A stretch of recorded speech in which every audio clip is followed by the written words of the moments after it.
Kainin natin to. Iba't ibang klaseng coco melon at coco ube. Pero teka, bakit may bomba dyan? Tara, let's go! First, yung coco melon. Pero syempre guys, bago namin kainin ni Amara yan, don't forget to follow me and comment sa comment section. Next kakainin namin ha.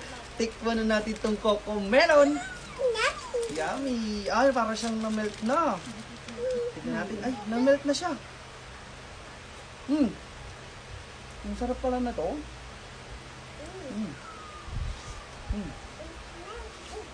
Naman, yung coco ube. At eto yun guys. Tikman na natin. Na-melt na talaga siya dahil sobrang init.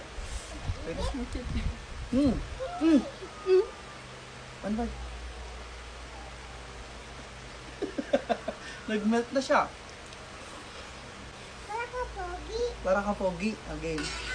Next naman, yung bomba. At syempre guys, hindi naman namin pwedeng kainin yung bomba. Let's go! Eto yun. Boom! Baliktad pa. Tikman na natin. Ayun, ganun. Oh, boom. Bomba. Ay.